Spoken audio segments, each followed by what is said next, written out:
নমস্কার বন্ধুরা, টিঙ্কু ফ্যাশনে সবাইকে স্বাগত। তো বন্ধুরা, আজ আমি সুন্দর হাতার ডিজাইন করে দেখাবো পাইপিং দিয়ে এবং পুটলি ডিজাইন দিয়েই দেখাবো। আর এই হাতাটা সত্যি স্টাইলিশ সুন্দর দেখতে লাগছে।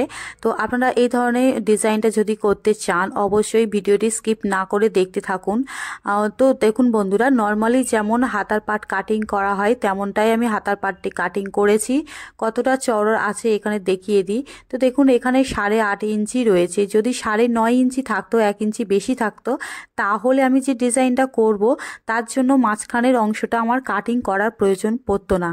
যেহেতু একটা বেশি এক্সট্রা কাপড় থাকলে সেটা ভাঁজ করে দিয়ে দিলে হয়ে যেত অন্য পদ্ধতিতে। সেটা অবশ্যই আমি একবার আপনাদের দেখাবো।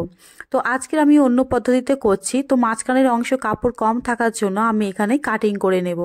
কাটিং করে নিয়েছি। এবারে হাতার পা দুটো এইভাবে পাশাপাশি রেখে দেব। আর টোটাল হাতা লম্বা রয়েছে 12.5 ইঞ্চি 2 সুত।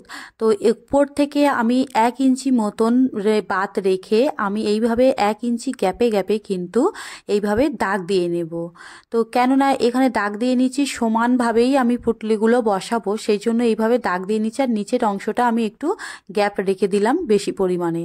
আর এই দিকটা সামনের সাইডে সেলাই হবে, তো সেই জন্য টিক দিয়ে দিলাম। আর যেমন পটলি আপনারা বসাবেন যেমন ভাবেই বসাবেন, দেখুন আমি এখানে একটা করে লাল কালারের আর একটা করে কালো কালারের পটলিগুলো এইভাবে পরপর বসিয়ে নেব। আর পটলিগুলো কেমনভাবে বানাতে হয় সে ভিডিও আমার চ্যানেলে রয়েছে, আপনারা দেখতে পাবেন যে কেমন করে বানিয়েছি। অনেক রকম পদ্ধতিতে বানানো যায়, আমি কিন্তু অনেক রকমভাবে দেখিয়েছি। তো দেখুন ধার ধরে আগে আমি একটু সেলাইটা দিয়ে নেব, যেহেতু কাপড়ের কাটা অংশ।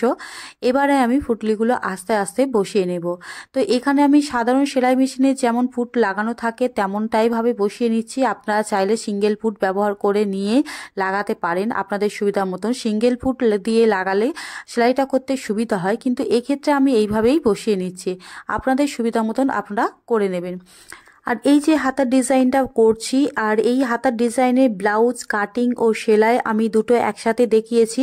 এর আগের ভিডিওতে আমি দিয়েছি, আপনারা একবার হলেও আমার চ্যানেলে গিয়ে দেখতে পারেন।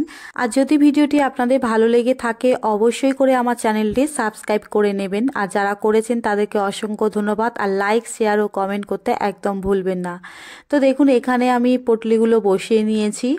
আর এবার আমি কি করব, আর একটা সাইডের পাটটা নেব, নিয়ে আমি ওখানে পাইপিং লাগাবো। তো পাইপিংয়ের জন্য আমি কোনো দড়ি ব্যবহার করব না, আমি কাপড়ের দিয়েই কিন্তু পাইপিংটা বানাবো।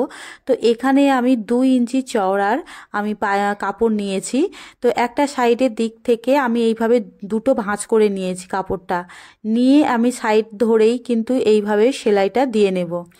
যেমনটাই নর্মালি সেলাই করা হয় 2 থেকে 3 সুত গ্যাপ রেখে আমি এইভাবে সেলাইটা দিয়ে নিয়েছি।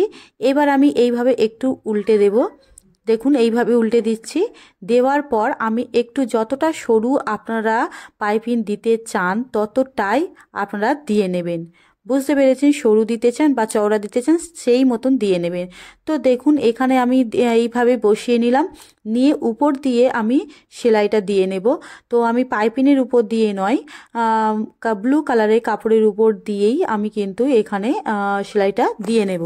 আর এই পাইপিংটা বসাতে আপনারা পাইপিংয়ের ভিতরে দড়িও দিতে পারেন আপনাদের সুবিধা মতন। এখানে আমি কাপড় দিয়ে করে নিলাম। তো দেখুন এবারে এই পাইপিংটা ঠিক এই পটলির উপরে আমি বসিয়ে উপর দিয়ে সেলাইটা দিয়ে নেব। এইভাবে দিয়ে নেবেন। আর আপনারা যদি মনে করেন যে কাপড়টা সাইডে একটু ছোট রয়েছে, একটু খুলে যাওয়ার সম্ভাবনা থাকতে পারে, আপনারা নিচে থেকে কিন্তু অন্য কাপড় কিন্তু অ্যাডজাস্ট করে নিয়েই কিন্তু সেলাই করতে পারেন। এতে আরও খুব ভালো সেলাই হবে, কোনো অসুবিধা হবে না। তো দেখুন এবার আমি কি করব, হাতার মুহুরির দিকটাও ঠিক একই রকমভাবে পাইপিং লাগিয়ে নেব।